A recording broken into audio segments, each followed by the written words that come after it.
ദൈവകൃപയിൽ ഞാൻ ആശ്രയിച്ച് അവൻ വഴികളെ ഞാൻ അറിഞ്ഞ് അനുഗമിച്ചിടും അവനുടെ ചുവടുകളെ, അനുഗമിച്ചിടും അവനുടെ ചുവടുകളെ.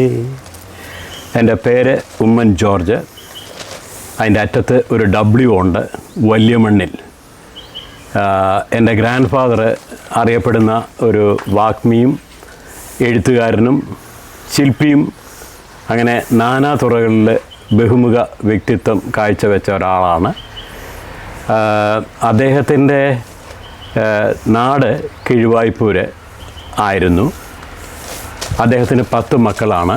അതിൽ ഒരു മകൻ W. ജോർജ്. W. ജോർജിൻ്റെ ഏക മകനാണ് ഞാൻ. എൻ്റെ അമ്മ പുതുപ്പള്ളി, അവിടെ ഒരു എരമല്ലൂരുണ്ട്, അവിടെയുള്ള പാറയ്ക്കൽ കുടുംബത്തിലത്തെ അംഗമായിരുന്നു. അവർ യാക്കോബക്കാരായിരുന്നു.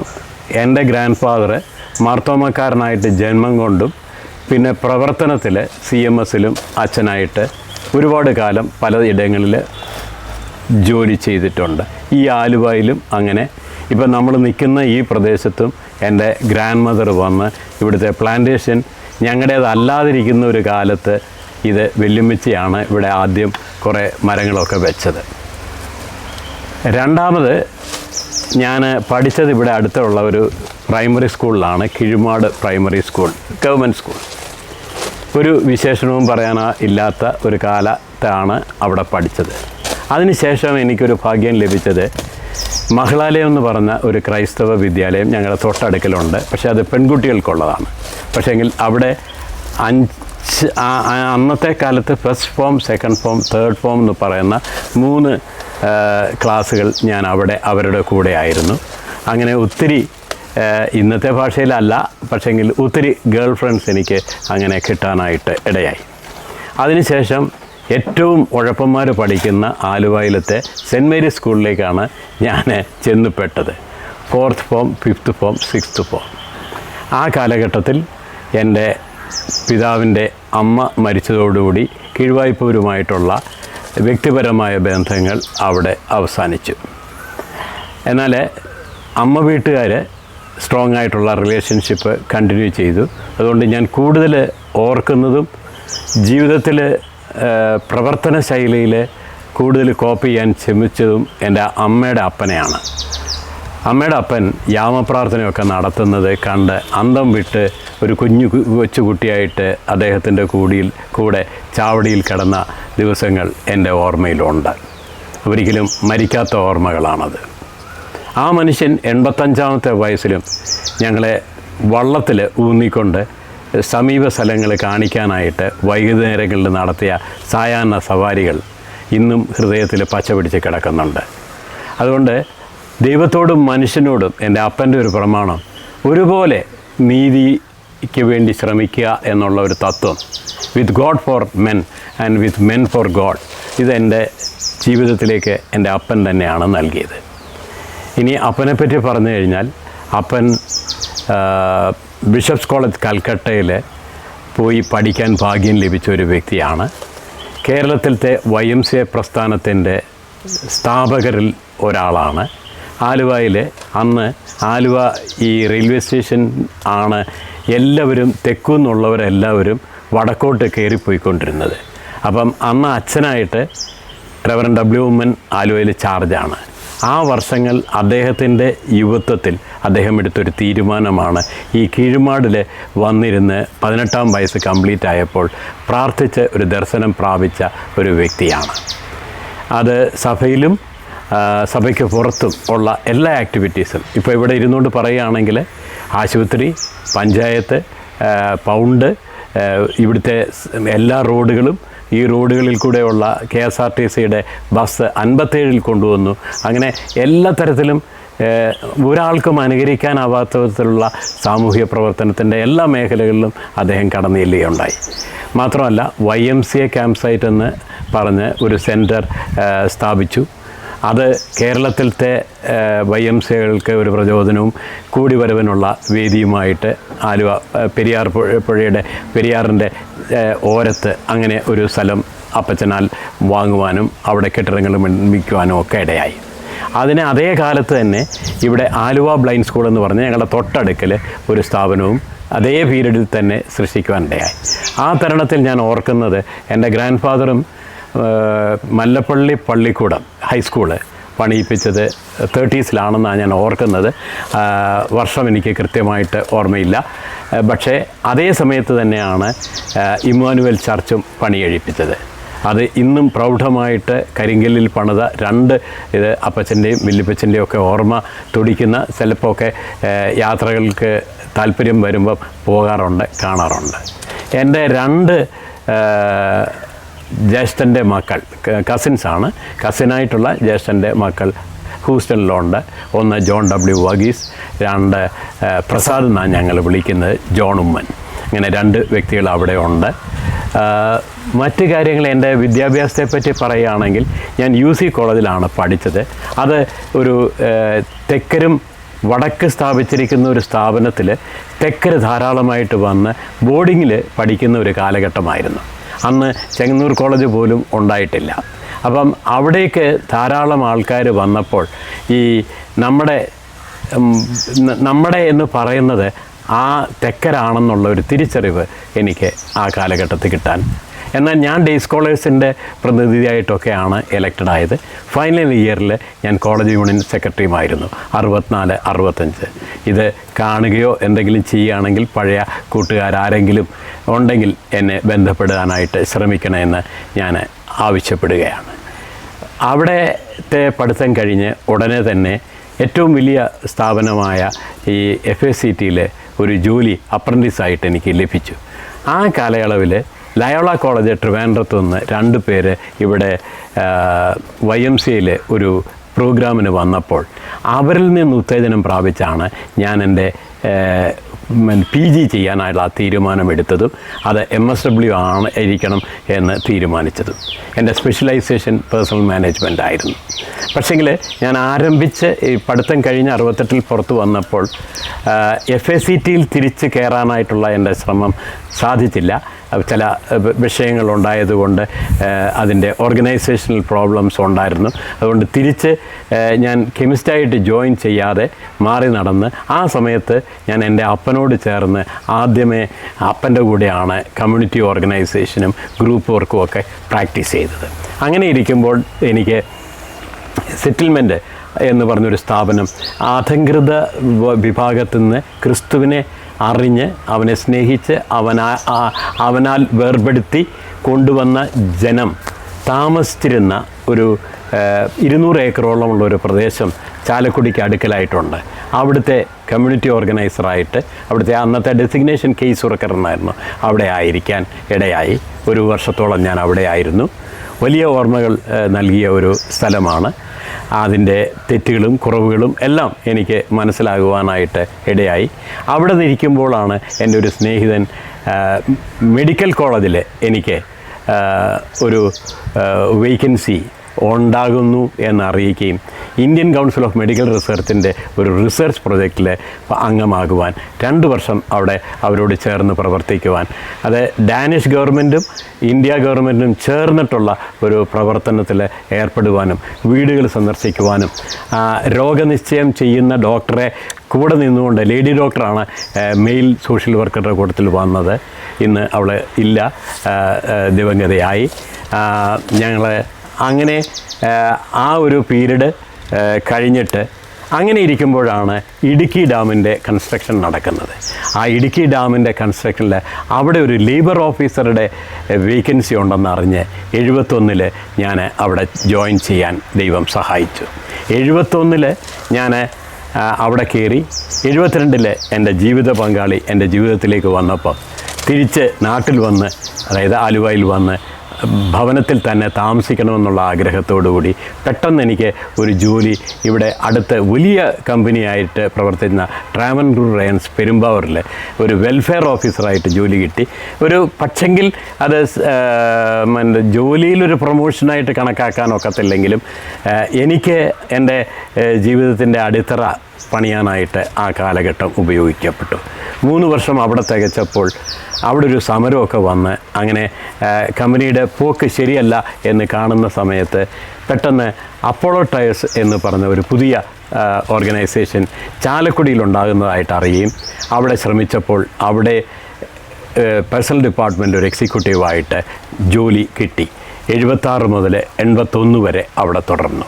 അത് ഒരു മനോഹരമായിട്ടുള്ള ഒരു കാലഘട്ടമായിരുന്നു. ഹിന്ദി സംസാരിക്കുന്നവരുമായിട്ട് ചേർന്ന് ഔദ്യോഗിക കാര്യങ്ങളിലൊക്കെ ഇടപെടാനായിട്ട് അവസരം ലഭിച്ചതോർത്ത് ഞാൻ ദൈവത്തെ സ്തുതിക്കുന്നു.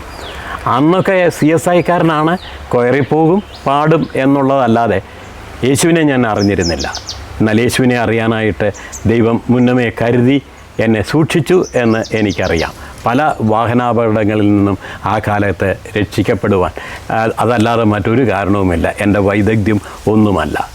അങ്ങനെ ഇരിക്കുമ്പോൾ എൻ്റെ ഒരു സ്നേഹിതൻ അപ്പോളോ വിട്ട് കൊമിങ്കോ ബിനാനി എന്ന് പറഞ്ഞ ഇവിടെ വീടിനടുക്കലുള്ള ആലുവയിൽ തന്നെയുള്ള എടയാറുള്ള ആ സ്ഥാപനത്തിൽ ഒരു പേഴ്സണൽ ഓഫീസറുടെ വേക്കൻസി ഉണ്ടെന്ന് പറഞ്ഞ് എന്നോട് പ്രേരണ ചെലുത്തി ഞാൻ അവിടെ വന്ന് അവനോട് ചേർന്ന് 3-3.5 വർഷം ഞങ്ങൾ അവിടെ ഒന്നിച്ചായിരുന്നത്. അദ്ദേഹം ബ്രാഹ്മണനാണ് എങ്കിലും എന്നെ വളരെ പ്രിയപ്പെട്ട ഒരു മനുഷ്യനാണ്. ഇന്ന് ജീവിച്ചിരിപ്പില്ല. അങ്ങനെ ഒരു കാലം. പിന്നെ അവിടുന്ന് ഞാൻ ഇരിക്കുന്ന സമയത്ത് എനിക്ക് 2 കമ്പനികളിൽ അടുപ്പിച്ചടുപ്പിച്ച് ജോലി കിട്ടി. ഒന്ന് മാസോണിലാൻ ഇന്ത്യ ലിമിറ്റഡ്. അതിൻ്റെ തുടക്കത്തിലുള്ള എല്ലാ കാര്യങ്ങളും ശരിയാക്കിയ ആ ഒരു പീരീഡ് കൊണ്ട് എനിക്ക് മധുര കോട്ട്സിലേക്ക് ഒരു ജോലി കിട്ടി. മധുര കോട്ട്സിൽ ഞാൻ ഏതാണ്ട് 4 കൊല്ലത്തോളം സബ് മാനേജറായിട്ട് IRൻ്റെ ചാർജായിട്ട് വലിയ അനുഭവങ്ങൾ സമ്പത്തുകൾ നേടിയെടുക്കാൻ സാധിച്ചു. ഞാൻ അവിടുന്ന് പിരിഞ്ഞ് നേരെ ഫാമിൻ്റെ കാര്യങ്ങൾ കുറച്ചും കൂടെ ഇമ്പ്രൂവ് ചെയ്യണം എന്നൊക്കെയുള്ള ഒരു ആലോചനയോടുകൂടി വന്നു. എന്നാൽ എൻ്റെ ജീവിത പങ്കാളിക്ക് അത് പോരായ്മയായിട്ട് തോന്നിയതുകൊണ്ട് ഞാൻ വീണ്ടും ജോലിക്ക് പോയി. അത് എക്സൽ ഗ്ലാസ് എന്ന് പറഞ്ഞ ആലപ്പുഴയിലെ ഒരു ഗ്ലാസ് ഫാക്ടറിയിലായിരുന്നു. അത് വളരെ രസകരമായിട്ടുള്ള അനുഭവങ്ങൾ തന്നു. മാത്രമല്ല ഇൻസെൻറ്റീവ് മലയാളി തൊഴിലാളിക്ക് പ്രിയങ്കരമാണ് എന്നുള്ള തിരിച്ചറിവ് എനിക്ക് നൽകുവാനും അതിൽ മുന്നേറുവാനും 14 ദീർഘകാല അടിസ്ഥാനത്തിലുള്ള എഗ്രിമെൻറ്റുകൾ ആ വഷള് പിടിച്ച സ്ഥലമെന്ന് വിചാരിച്ച ആലപ്പുഴയിലെ ഒരു സുവിശേഷ പ്രവർത്തകൻ്റെ വാശിയോടെ വ്യഗ്രതയോടെ പെരുമാറാൻ എനിക്ക് സാധിച്ചു. അത് കഴിഞ്ഞ് തിരിച്ച് ഞാൻ എൻ്റെ ഓർമ്മയ്ക്ക് അവിടെ ഇരിക്കുമ്പോൾ എന്നെ തേടി ഒരു എൻ്റർപ്രന്യർ എത്തി. വളരെ നിർബന്ധം ചെലുത്തി എന്നെ ഒരു പ്രൊഡക്ഷൻ യൂണിറ്റിൻ്റെ ജനറൽ മാനേജറാക്കി അവതരിപ്പിച്ചു.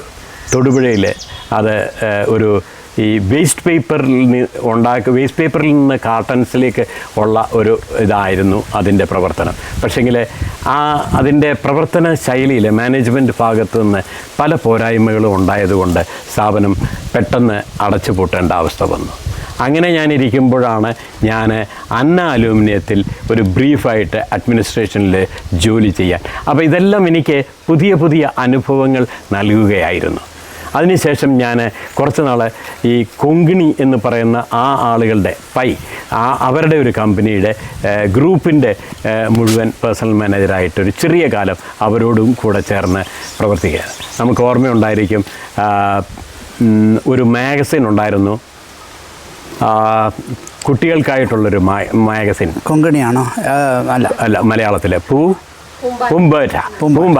പൂമ്പാറ്റയുടെ ക്ലോഷർ ഞാനിരിക്കുമ്പോൾ ചെയ്യേണ്ടി വന്നു. കാരണം ഒരു തരത്തിലും മുതലാകാത്ത വിധത്തിൽ മറ്റ് സ്ഥാപനങ്ങൾ ഉണ്ടാക്കുന്ന പണം പോലും നഷ്ടപ്പെടുത്തുന്ന ഒരനുഭവമാണ് പൂമ്പാറ്റയിലുണ്ടായത്.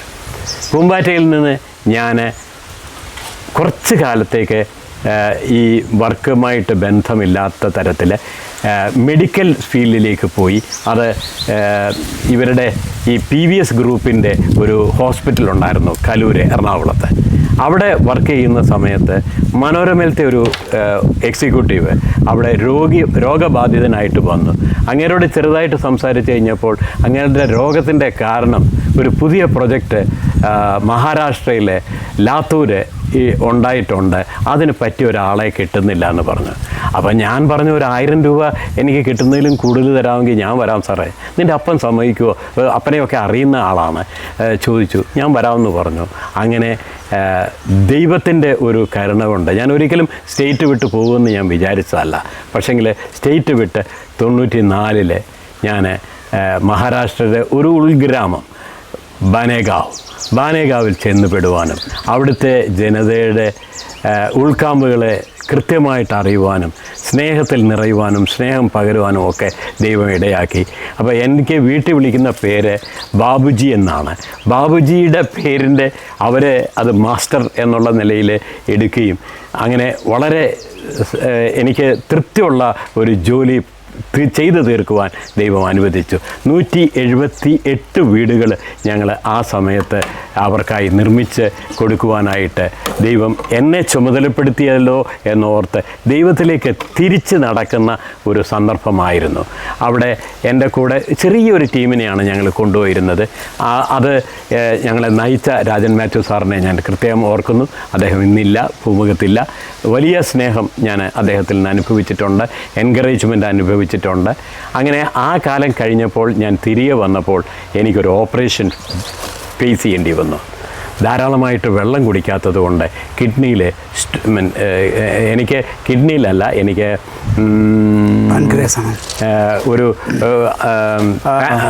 ഒരു കല്ലുണ്ടായിരുന്നു. ആ കല്ല് ഓപ്പറേറ്റ് ചെയ്യാനായിട്ട് ചെന്നപ്പോൾ ഗോൾ ബ്ലാഡറിൽ അപ്പം അന്ന് ഈ ചെറിയ സർജറി കൊണ്ട് സാധിക്കുമെന്നൊക്കെ പറഞ്ഞാണ് ഡോക്ടർ എന്നെ അതിലേക്ക് കൊണ്ടുപോയത്. പക്ഷേ ചെന്നപ്പം ആ കല്ല് പൊട്ടിയിരിക്കുകയായിരുന്നു. ഇത് പറയുമ്പോൾ ഞാൻ ആ കാലഘട്ടത്ത് ഞാൻ ഹെവൻലി ഫീസ്റ്റുമായിട്ട് ചേർന്ന് നടക്കാൻ ആരംഭിച്ചിരിക്കുന്നൊരു കാലമാണ്. തങ്കു ബ്രദർ എന്നെ കാണാൻ വന്ന് തങ്കു ബ്രദർ ആദ്യം എൻ്റെ അടുക്ക പറഞ്ഞു, ഈ കല്ല് പൊട്ടിയിരിക്കുകയാണെന്ന് പറഞ്ഞു. പക്ഷേ ഞാൻ അത് അത്ര സീരിയസ് ആയിട്ട് എടുത്തില്ല. പക്ഷേ on record he was right and not he. ആ ദൈവികമായിട്ടുള്ള വിസ്ഡത്തിൻ്റെ ഒരു പ്രതിഫലനം എനിക്ക് വേണ്ടി കർത്താവ് എന്നെ വിശ്വാസത്തിലേക്ക് കൊണ്ടുവരാനായിട്ട് കാണിച്ചു തന്നാണെന്ന് പിൽക്കാലത്ത് എനിക്ക് മനസ്സിലായി. അങ്ങനെ ഞാൻ ഇത് കഴിഞ്ഞ് ഓപ്പറേഷൻ കഴിഞ്ഞ് എൻ്റെ ശാരീരിക സ്ഥിതി നോർമലാകുന്നതിന് മുമ്പ് മനോരമ വിളിച്ച് പറഞ്ഞു, ഒരു ചെറിയ പണിയുണ്ട്, തനിക്ക് പറ്റുമെന്ന് അറിയത്തില്ല, കൂടുതലും PR ആണ്. ഞാൻ പറഞ്ഞു, വയസ്സുകാലത്ത് സാറേ വീട്ടിൽ നിന്ന് പോകാമല്ലോ, നെടുമ്പാശ്ശേരിയിലാണ്, എല്ലാ ദിവസവും അവിടെ പോയിരിക്കണം, അവിടെ വരുന്ന VIPസിനെ കാണണം, കൊച്ചു ജോലികളൊക്കെ ഉള്ളൂ, വലിയ പ്രമാദമായിട്ട് ഒരു ലൈബ്രറി പോലെ കുറച്ച് പുസ്തകങ്ങൾ ഞങ്ങൾ അവിടെ വെക്കും, അത് തനിക്ക് ഇഷ്ടമുണ്ടെങ്കിൽ വിൽക്കാമെങ്കിൽ വിൽക്കാതിരിക്കാം. ഞാൻ ചാടിപ്പിടിച്ചു. ഞാൻ മുണ്ടുമൊക്കെ എടുത്തുകൊണ്ടാണ് ആദ്യം അവിടെ ചെന്നത്. അങ്ങനെ 6 വർഷത്തോളം ഞാൻ അവിടെ ഇരുന്നു. ആ കാലത്താണ് എൻ്റെ മകൻ എൻജിനീയറിങ് പഠിച്ച് പൂർത്തിയാക്കിയത്. അത് ദൈവം ഒരുക്കിയ ഒരു സന്ദർഭമായിരുന്നു എന്ന് പിൽക്കാലത്ത് ഞാൻ അറിഞ്ഞു. ഒരു ബ്രദർ ആൻഡ് ഫാമിലി ആണ് എൻ്റെ തൊട്ട ക്യാബിൻ ഓക്യുപ്പൈ ചെയ്തിരുന്നത്. അവർ Philip and Mrs Philip. Mrs Philip ഒരു എക്സിക്യൂട്ടീവ് ഓഫീസറായിരുന്നു, നമ്മുടെ സെക്രട്ടറി എന്നൊക്കെ പറയുന്ന ഈ നമ്മുടെ പഞ്ചായത്തിൽ. അവർ വോളണ്ടറി ആയിട്ട് റിട്ടയർ ചെയ്ത് വന്ന വചനത്തിൽ ഏറ്റവും ആ 6 വർഷവും എനിക്ക് പ്രത്യേകിച്ച് ജോലിയില്ലാത്തത് കൊണ്ട് ആ ജോലി സമയം മുഴുവൻ വചനം വായിക്കാനായിട്ട്, വചനം പഠിക്കാനായിട്ട്, അത് അവരുടെ അറിവ്, ബ്രദറുകാരുടെ അറിവിനെ നമുക്ക് ചോദ്യം ചെയ്യാനാവില്ല. അതുപോലെയുള്ള അറിവിൻ്റെ നിറവുകൾ എനിക്ക് പകർന്നു കിട്ടാനും അവരോട് സൗഹൃദം ആചരിക്കാനും ഫെലോഷിപ്പ് കൂടുവാനും ഒക്കെ ഉള്ള അവസരങ്ങൾ നൽകി. എന്നാൽ ആ സന്ദർഭത്തിൽ ഞാൻ 2002 സ്നാനമേറ്റ് ഞാൻ വിശ്വാസത്തിലേക്ക് വന്നു. അവിടെ വന്ന് 24 വർഷങ്ങൾ ഇപ്പോൾ പിൻവിട്ടിരിക്കുന്നു. പല കൂട്ടരുടെ കൂടെ ഞാൻ ആരാധിക്കാനായിട്ട് പോയിട്ടുണ്ട്. എല്ലായിടത്തും എനിക്ക് സ്വീകാര്യത ലഭിച്ചു, അർഹിക്കുന്നതിൽ കൂടുതൽ ബഹുമാനം ലഭിച്ചു, വചനം ശുശ്രൂഷിക്കാനുള്ള അവസരങ്ങൾ ലഭിച്ചു. എല്ലാത്തിനുമായിട്ട് നന്ദി പറയുന്നു. ഞാൻ പറഞ്ഞുകൊണ്ട് ശ്രമിക്കുന്നത്, God provides, God chooses, and God provides to those people in whom he is pleased. So അത് മുന്നമേ നമ്മളെ നിയമിച്ചിരിക്കുകയാണെന്നും കൃത്യമായിട്ട് അത് എല്ലാം സൽപ്രവൃത്തികളെല്ലാം നമുക്കായിട്ട് ഒരുക്കി വച്ചിരിക്കുന്നുവെന്നും നമുക്ക് കൃത്യമായിട്ട് മനസ്സിലാകുവാനുള്ള അവസരവും ദൈവം തന്നു. പിന്നെ ഇപ്പോൾ റിട്ടയറായിട്ട് പൂർണ്ണ റിട്ടയർമെൻറ്റിൽ ആഘോഷമായിട്ട് ഈ ഫാമിൽ എനിക്കൊരു 7 ഏക്കർ സ്ഥലം ഇവിടെ ഉണ്ട്. ആ 7 ഏക്കർ സ്ഥലത്ത് പലതരത്തിലുള്ള പുതിയ അഗ്രികൾച്ചറൽ എക്സ്പെരിമെൻറ്റ്സ് ഇപ്പം ഞാൻ 600 മലവേപ്പ് വെച്ചിട്ടുണ്ട്. പിന്നെ പലതരത്തിലുള്ള തെങ്ങിൻ്റെ ഈരണ്ട് പെട്ടയായിട്ട് ഈരണ്ടെണ്ണം കൊന്ന് അങ്ങനെ 100 എണ്ണം ഇപ്പം വെച്ച് ഞാനിങ്ങോട്ട് മാറുന്നേ ഉള്ളൂ. ഇവിടെ അടുക്കള 10 എണ്ണം കൂടി ഇനി വെക്കാനായിട്ട് ഇരിപ്പുണ്ട്. അതാണ് എൻ്റെ ഒരു ജീവിതത്തിൻ്റെ സമ്മറി. ഞാൻ നിർത്തുന്നതിന് മുമ്പ് കുഞ്ഞുങ്ങളെക്കുറിച്ചൊന്ന് പറഞ്ഞോട്ടെ. അത് എനിക്ക് 3 മക്കളാണ്. മൂത്തോള് അമേരിക്കയിൽ സാൻ ഫ്രാൻസിസ്കോ, കാലിഫോർണിയ, ന്യൂയോർക്ക്, അറ്റ്ലാന്റയിലാണ്. അവളുടെ ഭർത്താവ്, എനിക്ക് ഒരു ഭാഗ്യം ഞാൻ പറയും, എൻ്റെ 3 മരുമക്കളും ഹിന്ദു നാമധാരികളായിട്ടാണ് വന്നത്. പക്ഷേങ്കിൽ അവർ കൊണ്ടുവന്ന ധന്യത പറയാതിരിക്കാനാവില്ല. അവൻ്റെ പേര് ജയദീപ് എന്നാണ്. അവൻ വന്നു ജയദീപമായിട്ട് ഞങ്ങളുടെ ഇടയിൽ ആയിരിക്കുന്നു. 96-ലാണ് ആ കല്യാണം നടന്നത്. 2 മക്കൾ അവർക്കുണ്ട്, റൂബനും ഈവായും. പിന്നെ രണ്ടാമത്തെ ആൾ ബാബി, അവളുടെ ഭർത്താവ് ഡോക്ടർ വിവേക്. അവർ നാരായണ ഹൃദയാലയ ബാംഗ്ലൂരിൽ വർക്ക് ചെയ്യുന്നു. അവർക്കും 2 മക്കളാണ്, റയനും റിയയും. മൂന്നാമത് എനിക്ക് മകനാണ്, എൻ്റെ അപ്പൻ്റെ പേരുകാരൻ W. George junior. അവൻ ഇൻഫോസിസിന് വേണ്ടി തിരുവനന്തപുരത്ത് വർക്ക് ചെയ്യുന്നു. അവൻ്റെ ഭാര്യ ധന്യ കുമ്പനാട്ടുകാരിയാണ്. അവൾ TCSൽ വർക്ക് ചെയ്യുന്നു. അവർക്ക് 2 പെൺകുട്ടികളാണ്. ഒന്ന് ദിയായും 2 നൈനയും. ഇതാണ് എൻ്റെ ജീവിതം. എൻ്റെ ജീവിതം എന്ന് പറയുമ്പോൾ അത് തുടർച്ചയായിട്ട് ഞാൻ കാണുന്നുള്ളൂ. ചോസൺ ഫാമിലിയിൽ വന്ന് ജനിക്കാനായിട്ട് ഇടയാക്കി ദൈവത്തെ അറിയാൻ തൻ്റെ പുത്രനിൽ കൂടെ വെളിപ്പെട്ട ആ തേജസ് പിൻപറ്റാമോ എന്നുള്ള ശ്രമത്തിൽ ഓടിക്കൊണ്ടിരിക്കുന്നു. അത് ആ ഓട്ടം നിലച്ചിട്ടില്ല. ഇനിയും ഉത്സാഹത്തോടുകൂടി മുന്നോട്ട് ഓടുവാനായിട്ട് പ്രേരിപ്പിക്കുന്ന ആത്മശക്തി എന്നിൽ വ്യാപരിക്കുന്നത് തിരിച്ചറിഞ്ഞുകൊണ്ട് സ്തോത്രത്തോടെ ഞാനായിരിക്കുന്നു. ദൈവത്തിന് മഹത്വം. Thank you so much sir. ഈ അഭിമുഖം നിർത്തുന്നതിന് മുമ്പ് ഒരു ചോദ്യം കൂടെ. സാറിൻ്റെ പേര് ബാബുജി തന്നെയാണോ ചെറുപ്പത്തിൽ സ്കൂളുകളിൽ ചേർത്തിരുന്നത്? സാറിൻ്റെ സഹോദരങ്ങളെ പറ്റിയോട് അതുപോലെ പേരൻസിനെ പറ്റി കുറച്ചുകൂടെ, അവരുടെ ജോലി അല്ലെ അവരുടെ കുടുംബസ്ഥ കാര്യങ്ങൾ, കുടുംബത്തിൽ അറിയപ്പെട്ടിരുന്ന ആ കാലത്ത് ആരെങ്കിലും ഉണ്ടെങ്കിൽ, പ്രശസ്തരായ ആരെങ്കിലും ഉണ്ടെങ്കിൽ സാറിന് ആരെപ്പറ്റിയും പറയണമെങ്കിൽ കുറച്ച് ഒന്ന് വിശദീകരിച്ചാൽ കൊള്ളാം. ആദ്യം എൻ്റെ ഫാദർ അറിയപ്പെടുന്ന ഒരു സാമൂഹ്യ പ്രവർത്തകനായിരുന്നു, W. ജോർജ്. ഈ ഭാഗത്ത് നോർത്ത് കേരള റീജിയനിൽ എല്ലായിടത്തും അദ്ദേഹത്തിൻ്റെ പ്രവർത്തനങ്ങളറിയാം. സഹകരണ മേഖലയിൽ പ്രവർത്തിച്ചിട്ടുണ്ട്, ലൈബ്രറി യൂണിയനിൽ പ്രവർത്തിച്ചിട്ടുണ്ട്. എല്ലാ പൊതുപ്രസ്ഥാനങ്ങളിലും രാഷ്ട്രീയമില്ലാതെ കതിർ മാത്രം ധരിച്ചുകൊണ്ടുള്ള ഒരു ശൈലി പുള്ളി കാണിക്കുകയുണ്ടായി. അതിൻ്റെ ഒരു പിന്തുടർച്ചക്കാരൻ എന്ന് എനിക്ക് അവകാശപ്പെടാൻ ഒക്കത്തില്ല. ഞാൻ പ്രൊഫഷണലായിട്ടുള്ള സോഷ്യൽ വർക്കാണ് ചെയ്തിട്ടുള്ളത്. ഈ അടുത്ത സമയത്ത് ഒരു 25 കൊല്ലം 30 കൊല്ലം കഴിഞ്ഞപ്പോൾ ലാത്തൂരിലത്തെ വീട് പണിതതിൻ്റെ നന്ദി സൂചകമായിട്ട് അവർ എന്നെ ആദരിക്കാനായിട്ട് അങ്ങോട്ട് വിളിച്ചിരുന്നു. അപ്പോൾ ഞാൻ അവരോട് പറഞ്ഞു, നിങ്ങൾ ആദരിക്കുന്നത് ശരിയല്ല. മനോരമയാണ് എനിക്ക് ശമ്പളം തന്നത്, മനോരമയ്ക്കാണ് നിങ്ങളുടെ ആദരവ് കൊടുക്കേണ്ടത്. ഞാൻ കൂലിക്കാരനായി വന്നു എന്നേ ഉള്ളൂ. അതുകൊണ്ട് പാരമ്പര്യത്തിൻ്റെ ഒരു ഘടകം നോക്കുകയാണെങ്കിൽ എല്ലാവരും എനിക്ക് മാർഗദർശികളാണ് എന്ന് ഞാൻ ഏറ്റുപറയുക. അത് അമ്മയുടെ വീട്ടുകാരും അപ്പൻ വീട്ടുകാരും. ഇനി പറയാനായിട്ട് വേറൊരാളുണ്ട്, എൻ്റെ കൊച്ച് അളിയൻ. പുള്ളി എന്നേക്കാൾ 18 വയസ്സ് യങ്ങറാണ്. തോമസ് കുട്ടി, ഹെവൻലി ഫീസ്റ്റിലെ 2ാമത്തെ ആൾ, തോമസ് കുട്ടി ബ്രദർ എന്ന് അറിയപ്പെടുന്ന. ഇപ്പം അവൻ്റെ മകനും ബെന്നും ശുശ്രൂഷയിലുണ്ട്. അങ്ങനെ ആ കുടുംബത്തിൽ നിന്ന് വളരെ പ്രശ്നങ്ങളുണ്ടായിരുന്ന ഒരു കാലഘട്ടത്തിലാണ് എൻ്റെ ജീവിത പങ്കാളിയെ ഞാൻ തിരഞ്ഞെടുത്തതും ഇങ്ങോട്ട് കൂട്ടി. അവൾക്ക് മാത്രം ദൈവം യാതൊരു തരത്തിലുള്ള പ്രശ്നങ്ങളും കൊടുക്കാതെ എൻ്റെ കൂടെ എൻ്റെ സന്തോഷങ്ങളിൽ, എൻ്റെ കൊച്ചു ദുഃഖങ്ങളിലൊക്കെ ഒന്നിച്ചിരിക്കാനായിട്ട് കൃപ നൽകി. തോമസ് കുട്ടി ഇന്ന് അറിയപ്പെടുന്ന ഒരു ശുശ്രൂഷകനാണ്. അനേക ആളുകളുടെ വിശ്വാസത്തിൽ ഉറപ്പിച്ചു നിർത്താനായിട്ട് മിറക്കിൾ വർക്കർ ആയിട്ട് ഇന്നും ദൈവം എടുത്ത് ഉപയോഗിച്ചുകൊണ്ടിരിക്കുന്നത് ഓർത്ത് സ്തുതിക്കുന്നു. അതുകൊണ്ട് നേരിട്ടുള്ള സംശയങ്ങളൊക്കെ സ്റ്റേജിൽ വെച്ചിട്ടല്ല ഞാൻ മനസ്സിലാക്കിയിരിക്കുന്നത്. പ്രൈവറ്റായിട്ടുള്ള കോൺവെർസേഷൻസ്, രാത്രിയുടെ യാമങ്ങളിൽ അതെങ്ങനെയാണ് ഇതെങ്ങനെയാണ് എന്നൊക്കെ ചോദിച്ച് മനസ്സിലാക്കാനായിട്ട് ഒരു യങ്ങർ ആളെ എൻ്റെ ജീവിതത്തിലേക്ക് പകർന്നു തന്നത് ഓർക്കുന്നു. അതിനെപ്പറ്റി പറയാനായിട്ട് എനിക്ക് ലജ്ജയുമില്ല. മറ്റ് വ്യക്തികൾ എന്ന് പറഞ്ഞു കഴിഞ്ഞാൽ അപ്പൻ്റെ പെങ്ങന്മാർ വളരെ അറിയപ്പെട്ടവരാണ്. അവരിൽ ഒരു അക്കൗണ്ടൻ്റ് ഉണ്ടായിരുന്നു. അവർ ഒരു സ്കൂൾ ഇൻസ്പെക്ടേഴ്സ് ആയിരുന്നു ക്ലോസിങ് ഇയേഴ്സിൽ. അതുപോലെ തന്നെ മദ്രാസ് വിമൻസ് ക്രിസ്ത്യൻ കോളേജിലെ അത്ലറ്റിക്സ് ഒക്കെ നോക്കുന്ന സ്പോർട്സ് ഡിപ്പാർട്ട്മെൻ്റ് ചാർജായിരുന്നു അന്ന ഉമ്മൻ. ഇവരുടെ വ്യക്തിത്വങ്ങൾ, അവരെ കല്യാണം കഴിച്ചിരുന്നില്ല.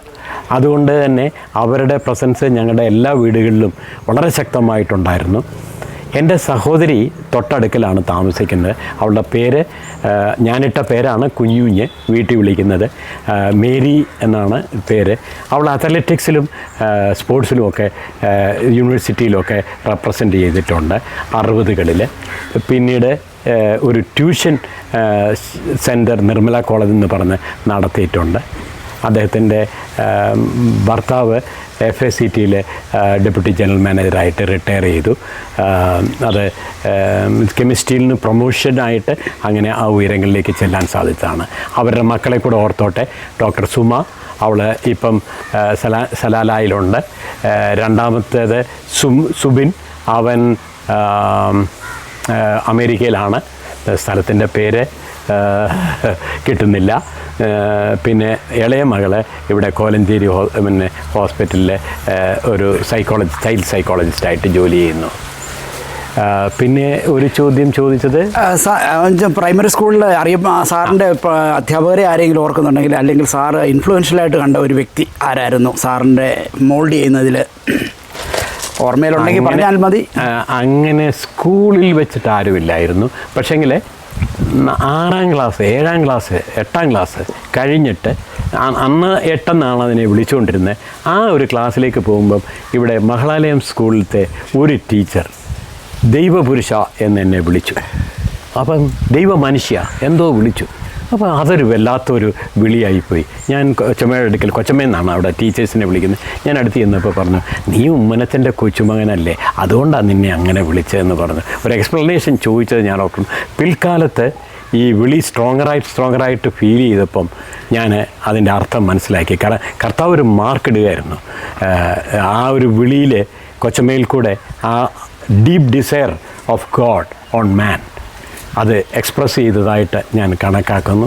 കൊച്ചമ്മയുടെ ഓർമ്മകൾ, അതുപോലെ കൊച്ചമ്മമാർ ഒത്തിരി പേരുണ്ട്. എന്നെ ആക്ച്വലി മോൾഡ് ചെയ്തെന്ന് പറഞ്ഞതിൽ ഒരു ഹെസ്റ്റർ സ്മിത്ത് എന്ന് പറഞ്ഞിട്ട് ഇംഗ്ലണ്ടിൽ നിന്നൊക്കെ വന്ന് ഇവിടെ സ്കൂൾ സ്ഥാപിച്ച ഒരു വ്യക്തിത്വമുണ്ട്. പുള്ളിയാണ് എന്നെ കൈപിടിച്ച് ഇംഗ്ലീഷ് എഴുതാൻ പഠിപ്പിച്ചത്. അത് ഞങ്ങൾ സൺഡേ സ്കൂൾ പഠിക്കാനായിട്ട് അവരുടെ ബംഗ്ലാവിൽ ചെല്ലുമായിരുന്നു, ഞാനും എൻ്റെ സഹോദരിയും.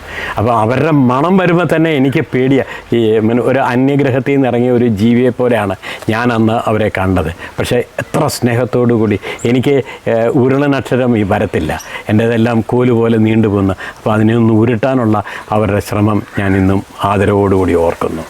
അങ്ങനെ മണ്ണടിഞ്ഞു പോയ ആളുകളാണ് ഇവിടെ സുവിശേഷത്തിൻ്റെ തിരുനാളം കത്തിച്ച് വിദ്യാഭ്യാസം പകർന്നത്. എത്ര മുസ്ലിംസ് ഈ ക്രൈസ്തവ മഹളാലയത്തിൽ നിന്ന് പഠിച്ച് അതിൻ്റെ ആ വെളിച്ചത്തിൽ ദൈവത്തെ അറിയാനായിട്ടിടയായിട്ടുണ്ട്. അത് ഓർത്ത് ദൈവത്തെ സ്തുതിക്കുകയാണ്. അവരാരും ഒരു കാലഘട്ടത്തിലത്തെ പ്രവർത്തനത്തെയും ദൈവത്തിന് വേണ്ടാതെ ആയിട്ടില്ല. എല്ലാ പ്രവർത്തനങ്ങളെയും സംയോജിപ്പിക്കുന്നതും ഉപയോഗിക്കുന്നതും ദൈവം തന്നെയാണ്. Thank you sir. ഒരു ക്വസ്റ്റ്യൻ കൂടെ ചോദിച്ചു കഴിഞ്ഞാൽ, സാർ ആത്മീയമായിട്ട് പലരുമായിട്ടും ബന്ധപ്പെട്ടിട്ടുണ്ട്. സാറ് വളരെ ആത്മീയമായിട്ട് ബലപ്പെട്ട ഒരു വ്യക്തിയാണ്. എന്നാൽ ഭൗതികമായിട്ട് കേരളത്തിലും പുറത്തും അറിയപ്പെടുന്ന ആരെങ്കിലുമായിട്ട് ഒന്നോ രണ്ടോ പേര് ഓർത്താൽ ആരെയായിരിക്കും സാറിനെ അറിയാവുന്നതും സാർ അറിയുന്നതും ആയ വ്യക്തികൾ? തീർച്ചയായിട്ടും തങ്കു ബ്രദറാണ്. ശരി. തങ്കു ബ്രദറിന് ലഭിച്ച ആ ദൈവീകമായിട്ടുള്ള വെളിപ്പാടുകൾ അത്യുഗ്രമാണ്. പ്രത്യേകിച്ച് എഫേസ്യ ലേഖനത്തെക്കുറിച്ചുള്ള അദ്ദേഹത്തിൻ്റെ ആദ്യകാല പ്രസംഗങ്ങൾ.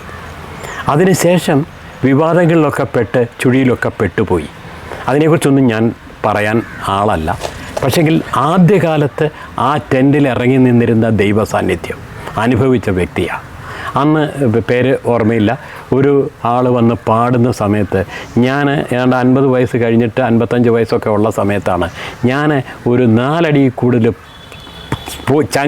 പൊങ്ങിച്ചാടി ആരാധിച്ചതോർത്ത് അതെങ്ങനെ സാധിക്കുന്നു? നമുക്ക് കൃത്രിമമായിട്ട് ഒരു തവണ ചാടാൻ 2 തവണ ചാടാം, പക്ഷെ തുടർമാനമായിട്ട് ആ ഹോൾ പ്രോഗ്രാം തീരുന്നത് വരെ ഒരിക്കലും സാധിക്കത്തില്ല. പരിശുദ്ധാത്മാവിൻ്റെ നിറവ് സത്യമാണ്. വചനം നമ്മളെ അതിനായിട്ട് പ്രിപ്പയർ ചെയ്യുക. ഞാൻ വിശ്വസിക്കുന്നത് സൽപ്രവർത്തികൾ നമുക്കായിട്ട് നിയമിച്ച് തന്ന് നമ്മളെ ഇത് ഈ ആംവേയുടെ ഒരു പ്രിൻസിപ്പിളാണ്. അതായത് ക്രെഡിറ്റിലേക്ക് കൊണ്ടുവരും. അവനാ ചെയ്യുന്നത്, അവനാ ഇതെല്ലാം ഓർഗനൈസ് ചെയ്ത് വെച്ചിരിക്കുന്നത്. അതിന് വേണ്ടിയിട്ടുള്ള എല്ലാ ഫീസും അവൻ അടച്ചു കഴിഞ്ഞു. നമ്മൾ ഏറ്റെടുത്താൽ മാത്രം മതി. ബലപ്പെട്ട് നിൽക്കാനായിട്ട് വചനം നമ്മളെല്ലാവരോടും, ഇപ്പം ഞാൻ അങ്ങയോടും വചനം പറയുക, ദൈവം വിടുവിപ്പിക്കാനായിട്ടാണ്, അതിക്രമങ്ങളിൽ നിന്ന് നമുക്ക് മോചനം നൽകാനാണ് കർത്താവ് വന്നത്. അത് അവനെ അങ്ങനെ അംഗീകരിച്ചുകൊണ്ട് വിശ്വാസത്തിൽ എൻ്റെ രക്ഷിതാവെന്ന് പറയാൻ നമുക്ക് നാവ് വഴങ്ങുന്നുവെങ്കിൽ നമ്മൾ രക്ഷിക്കപ്പെട്ടിരിക്കുന്നു. അതിനുശേഷമുള്ള ക്രിയകളെക്കുറിച്ചൊക്കെ പലതരത്തിലുള്ള വ്യൂസുണ്ട്. അതിലൊന്നും ഞാൻ കുടുങ്ങുന്നില്ല. ദൈവം മഹത്വപ്പെടണം, നമ്മളിലൂടെ മഹത്വപ്പെടണം. അതാണ് ഇപ്പോഴും എപ്പോഴും ദൈവത്തിൻ്റെ ആഗ്രഹം. സാറിന് പെരുമ്പട്ടിയുമായിട്ടുള്ള ബന്ധം എന്തെങ്കിലും ഓർമ്മകളുണ്ടോ? പെരുമ്പട്ടിയിൽ ഞങ്ങൾക്ക് പിന്നെ കുടുംബപരമായിട്ട് സ്ഥലമുണ്ടായിരുന്നു. ഞാൻ പോയി കണ്ടിട്ടില്ല. അത് വീട്ടിൻ്റെ കാശൊക്കെ പുട്ടടിച്ചു. ആലുവ, പെരുമ്പട്ടി, ആലുവ, ലാറ്റൂർ സാറ് ഔദ്യോഗികമായിട്ട് ജോലി ചെയ്ത സ്ഥലങ്ങൾ, ഇതിലെ ഏറ്റവും ഇഷ്ടപ്പെട്ട സ്ഥലങ്ങളും നല്ല നാട്ടുകാരും ആരെയാണ് സാറ് കാണുന്നത്? അത് വ്യത്യസ്തമാണ്. തിരുവനന്തപുരത്ത് എനിക്ക് ഒത്തിരി ശുശ്രൂഷ ഉണ്ടായിരുന്നു. ഞാൻ പറയാൻ വിട്ടുപോയതാണ്. ഞാൻ ഇൻഡിപെൻഡൻ്റ് ആയിട്ട് പോയിട്ട് നാടാർ കുടുംബങ്ങളിൽ കയറി ഇറങ്ങി ശുശ്രൂഷ ചെയ്തിട്ടുണ്ട്. അവരെ എനിക്ക് വലിയ ഇഷ്ടമാണ്. പക്ഷേങ്കിൽ അവരുടെ തെറ്റുകളെ ഒന്നും ഞാൻ മറച്ചു വെക്കുന്നുമില്ല. വെള്ളിയാഴ്ച ഈസിയായിട്ട് അമ്പലത്തിലും ഞായറാഴ്ച ആരാധനയ്ക്കും പോകാനായിട്ട് ഒരു മടിയുമില്ല. അവർ ഓടുന്ന ട്രാക്ക് ശരിയല്ല, പക്ഷേ കർത്താവിന് അവരോട് വലിയ സ്നേഹമുണ്ട്. അത് കർത്താവ് എന്നിൽ കൂടെ പ്രകടിപ്പിക്കാൻ ഒരു യാത്ര നിമിത്തമായി. ഇപ്പം 14 കൊല്ലത്തിന് മുമ്പ് ഒരു ഗർഭിണി റെയിൽവേയിൽ കമ്പാർട്ട്മെൻറ്റിൽ കയറി വന്നു. അപ്പം ഞാൻ വൈഫിനോട് ചോദിച്ചു, ഞാൻ ഈ കൊച്ചിനെ ഒന്ന് അടുക്കലിരുത്തിയാൽ നിനക്ക് വല്ല പ്രയാസമുണ്ടോ എന്ന് ചോദിച്ചു. അനുവാദം ചോദിക്കണമല്ലോ. ചോദിച്ചപ്പോൾ പറഞ്ഞു, നിങ്ങൾ ഈ ടൈപ്പല്ലേ, ആരെങ്കിലും പിടിച്ചിരുത്ത്, നിങ്ങളുടെ അഭ്യാസമല്ലേ. അപ്പം ഞാൻ പറഞ്ഞ അഭ്യാസമൊന്നുമല്ല മോളെ, ഇവിടെ ഇരിക്കാമെന്ന് പറഞ്ഞു. ഇരുന്ന വഴിക്ക് ആ കൊച്ചെന്നോടൊക്കെ ചോദിക്കുകയാണ്, ആർ യു എ ബിലീവർ? ഞാൻ ചോദിച്ചു, ആണെങ്കിൽ. ഞാൻ ആണെന്ന് കമ്മിറ്റ് ചെയ്തില്ല. ആണെങ്കിൽ അങ്കിള് എൻ്റെ ഭർത്താവിനോട് സുവിശേഷം പറയണം, ഇന്ന് അവനെ ആദായപ്പെടുത്താൻ. അങ്ങനെ ഇപ്പോൾ എൻ്റെ കൂടെ ഇവിടെ വന്ന് വർക്ക് ചെയ്യുന്ന ഇന്നില്ല, ജോസ് എന്ന് പറഞ്ഞ ഒരാളുണ്ട്. തെലുങ്കത്തിയാണ് കല്യാണം കഴിച്ചത്. ഒരു വർക്കറായിരുന്നു എൻ്റെ കമ്പനിയിൽ. അവനോട് എനിക്കൊരു താല്പര്യം തോന്നി. ഞാൻ ഈ എയർപോർട്ടിൽ വർക്ക് ചെയ്യുന്ന സമയത്ത് 3 മണിക്ക് എനിക്ക് ഓഫാകും. ആ സമയത്ത് ഞാൻ വന്ന് വേദോസം തുറക്കും, ലേഖനങ്ങളൊക്കെ വായിച്ച് കേൾപ്പിക്കും. അപ്പോൾ അന്ന് അവന് കണ്ണുപോലും തുറന്നിട്ടില്ല. ഇപ്പോൾ വായിക്കും സ്വയമായിട്ട്. പക്ഷേ അന്ന് അത് ഓരോന്നും വായിച്ച് എനിക്ക് മനസ്സിലായത് ഞാൻ പകർന്നു കൊടുത്തു. അങ്ങനെ അത് എൻ്റെ preaching person to person, not to a group. But വ്യക്തിയെ എനിക്ക് എൻ്റെ മുമ്പിൽ കർത്താവ് നിർത്തിയതാണെന്ന് തോന്നിയാൽ, അപ്പോൾ അങ്ങയോടും വ്യക്തിപരമായിട്ട് സുവിശേഷം നമ്മുടെ ജീവിതത്തിൽ കർത്താവ് നമുക്ക് വേണ്ടിയിട്ട് എന്ത് ചെയ്തു. എനിക്ക് ഒരു നായർത്തി പയ്യനാണ് എന്നെ സുവിശേഷത്തിലേക്ക് ആകർഷണമാക്കിയത്. അതൊരു ബ്രീഫ് പീരീഡ്, ഞാൻ പറയാതിരുന്ന ഒരു പീരീഡുണ്ട്. HCCയിൽ ഞാൻ 2ാമത് ജോയിൻ ചെയ്തു. ആ സമയത്ത് ലോവർ പെരിയാറിലാണ് എൻ്റെ ജോലി. ലോവർ പെരിയാറിൻ്റെ എൻഡ് ടൈം വന്നപ്പം ഞാൻ വളരെ യൂസ്ഫുള്ളായിരുന്നു. 14 മാസം കൊണ്ട് അവരുടെ ജോലി പ്രൊജക്റ്റ്, 14 വർഷം നീണ്ടു കിടന്ന പ്രൊജക്റ്റ് ഞാൻ ക്ലോസ് ചെയ്ത് കൈ കൊടുത്തു. പക്ഷേ അവരെനിക്ക് ഭൂട്ടാനിലേക്ക് ട്രാൻസ്ഫർ പറഞ്ഞു. ഞാൻ പോകില്ല എന്ന് വാശി പിടിച്ചു. ആ സമയത്ത് തട്ടാൻ അവർക്ക് കഴിവില്ലാത്തതുകൊണ്ട് എന്നെ കൊണ്ടുപോയി ഒരു മുറിയിലടച്ച് അങ്ങനെ ശുശ്രൂഷിച്ചുകൊണ്ടിരിക്കുന്ന സമയത്ത് ഇവൻ മാത്രം എനിക്ക് പത്രവുമായിട്ട് ഹിന്ദു പേപ്പറുമായിട്ട് വരും. അപ്പോൾ ഞാൻ അവനോട് പറയും ഇരിക്കണമെന്ന് പറയും. ഇരിക്കരുതെന്നാണ് പറഞ്ഞിരിക്കുന്നതെന്ന് പറയും. എന്ന് വെച്ചാൽ എന്നെ എങ്ങനെയെങ്കിലും പുകച്ച് ചാടിക്കണം, അതിന് ഇവനെ ഉപയോഗിക്കണം. അപ്പോൾ ഞാൻ പറഞ്ഞു ഇരിക്കാനാണ് എന്നോട് പറഞ്ഞത്. ഇരിക്കാം. അപ്പോൾ ഇരിക്കും. ഇരുന്ന് കഴിഞ്ഞിട്ട് അവൻ്റെ വായിൽ നിന്ന് സുവിശേഷം ഇങ്ങനെ അണ്ടർഗ്രൗണ്ട്. അപ്പോൾ ഞാൻ ചോദിച്ചു നീ ഇത് എന്നെ പ്രലോഭിപ്പിക്കുകയാണ് എന്താണെന്ന് വെച്ചാൽ your name is Vijayakumar and അവൻ്റെ ഭാര്യയുടെ പേര് വിജയകുമാരി. ആർക്കോണത്തുള്ള പാർട്ടികളാണ്. പിന്നെ എനിക്കൊരു ബന്ധവുമില്ല. അവൻ കാണിച്ചു തന്നതാണ് യേശു. രണ്ടാമത് CSI കാരനിൽ നിന്നും പെന്തക്കോസിലേക്കുള്ള ദൂരം ഒരു ഹിന്ദുവാണ് നടത്തുന്നത്. അതെ അതെ സാർ ഇപ്പം പറഞ്ഞു. ഒരു ചോദ്യങ്ങളോടെ ചോദിച്ചാൽ സാറ് സ്ഥലങ്ങളെപ്പറ്റി പറഞ്ഞു, ഈ വ്യക്തികളെ പറ്റിയും പറഞ്ഞു. ഇപ്പോൾ സാറ് റിട്ടയർഡ് ലൈഫാണെന്ന് പറഞ്ഞു, ഇപ്പോഴും ബിസിയാണെന്നറിയാം. സാറിന് മുന്നോട്ടുള്ള ഭാവിയിൽ എന്താണ് സാറ് പ്ലാൻ ചെയ്തിരിക്കുന്നത്? ഞാനൊരു ജസ്റ്റ് ഒരു റാൻഡമായിട്ട് ചോദിക്കുകയാണ് സാറിൻ്റെ മനസ്സിലുള്ള ഉദ്ദേശം. ഒരു മോഡൽ ഫാമായിട്ട് ഇതിനെ തീർക്കണം. എനിക്ക് വേണ്ടിയിട്ടല്ല, എന്നോട് സഹകരിക്കുന്ന ഇപ്പം നിങ്ങൾ കണ്ട് 2 പേര് പോകുന്നത് കണ്ടു. അവർ 500 വാഴ ഇതിനകത്ത് വെച്ചിട്ടുണ്ട്. അപ്പം എന്നോട് ഞാൻ പറഞ്ഞിരിക്കുന്ന ഒറ്റ കണ്ടീഷനേ ഉള്ളൂ, എനിക്കെന്ത് തരുന്നു എന്നുള്ളതല്ല, നിനക്ക് ലാഭമുണ്ടായി ഇത്ര രൂപയുണ്ടായി എന്ന് എന്നോട് പറയണം.